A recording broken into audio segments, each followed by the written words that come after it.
Welcome to the last breakfast. Please enjoy the video. You start by powering down and unplugging the PS5. This reduces risk and lets you work safely. Once done, wait about 10 minutes to ensure internal power dissipates. Put on a static wrist strap and place parts on a clean, flat surface. Remove the outer shell by sliding it toward the back and lifting gently, then remove the expansion slot cover screw with a PH00 screwdriver. Next, lift the small shield and set screws aside where you can easily reach them. Because you will install the SSD immediately, you now insert the M.2 NVMe SSD, remove the standoff screw and match the SSD notch to the slot pin, then insert the drive at roughly a 30-degree angle. Once the gold contacts are seated, press the drive down gently and secure it with the standoff screw. Next, attach a low-profile heatsink if required.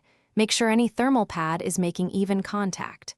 Take your time here, because proper seating and cooling determine stability and thermal performance during heavy gaming sessions.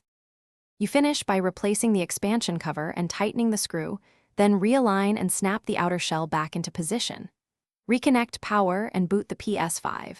The system will detect the new SSD and prompt you to format it for use. Follow the on-screen instructions to complete registration and move games as needed.